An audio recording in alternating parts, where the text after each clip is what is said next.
Bagaimana cara membuat access right untuk masing-masing user? Oke, pertama kita harus login ke sistem.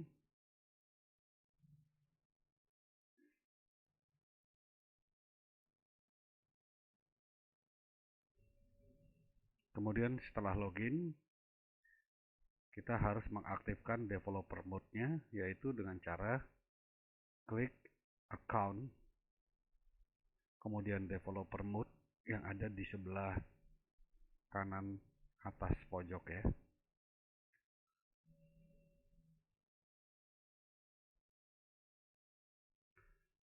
Kemudian setelah developer mode aktif, kita harus menjadi super user. Caranya klik tombol box, kemudian pilih become super user.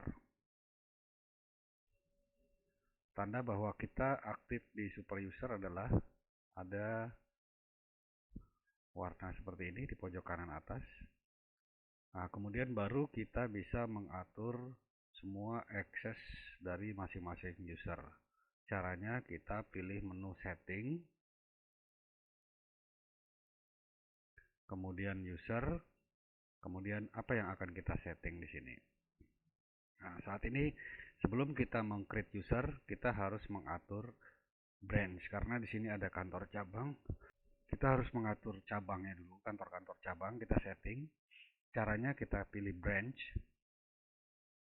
Saat ini saya sudah create 2 branch, yaitu Jakarta dan Bandung. Selanjutnya untuk meng-create branch yang lainnya tinggal kita pilih create. Misalnya kita akan membuat Surabaya. Kemudian Surabaya kita aktifkan di perusahaan apa. Kemudian jika Surabaya ada nomor telepon diisi, kemudian alamatnya di mana. Tapi jika tidak ada, kita tinggal save. Begitu selanjutnya tinggal kita create lagi Bali, kemudian perusahaannya, kemudian save. Kalau kita lihat keseluruhan, kita klik branch, maka kita sudah membuat kantor cabang ada 4, yaitu Jakarta, Bandung, Surabaya, dan Bali. Oke, selanjutnya kita meng-create user.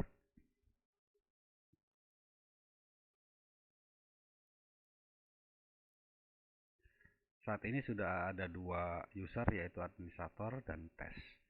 Misalnya kita akan meng-create lagi user selanjutnya. Itu tinggal kita create, kita klik create.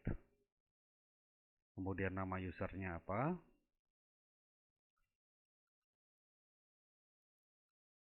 Kemudian alamat emailnya.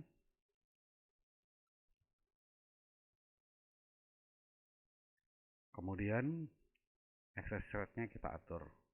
Nah, ini semua access right-nya. Jadi ada dashboard Ninja, kemudian sales. Kalau dia memang bekerja di sales, tinggal kita kasih manager atau user biasa. Nah, user biasa ada 2, yaitu on dokumen, dia hanya bisa melihat dokumennya sendiri.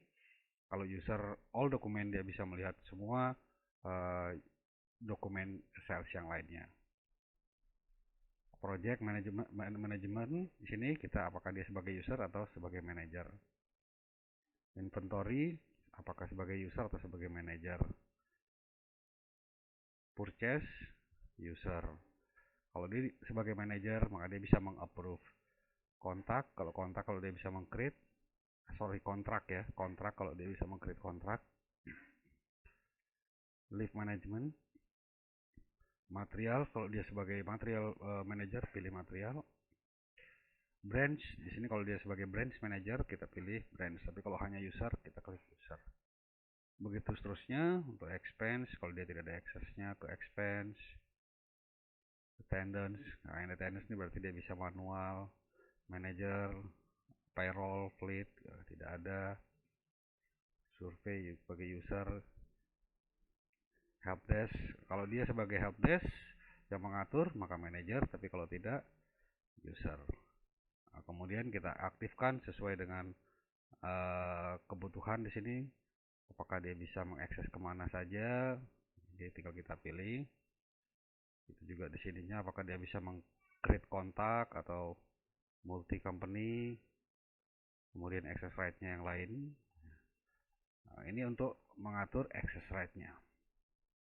Kemudian jangan lupa di sini harus diaktifkan dia di branch mana.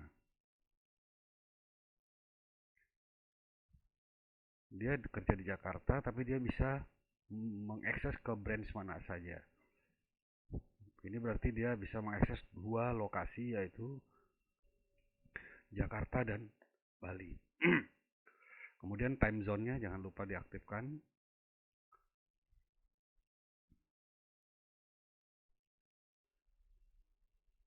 Asia Jakarta kita pilih. Jakarta. Kemudian setelah semuanya aktif, tinggal kita pilih save. Sorry, ada dua account di sini.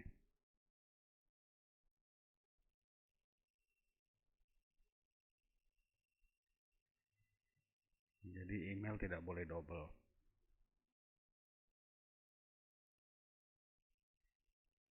Oke, email sudah kita create. Kemudian kita tinggal klik send invitation, maka sistem akan secara otomatis mengirim invitation untuk login ke sistem. Nah, ini secara otomatis akan meng-create employee di sini ya.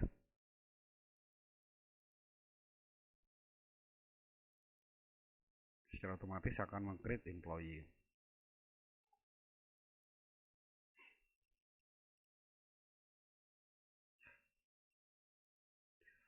Dan juga kontak. Jadi nanti tinggal kita edit.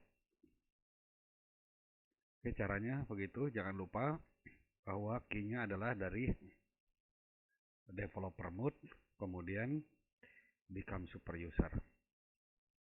Dan karena ini tidak semua user bisa mengakses, atau jika diberikan akses admin baru bisa untuk mengatur semua access right-nya. Oke, terima kasih.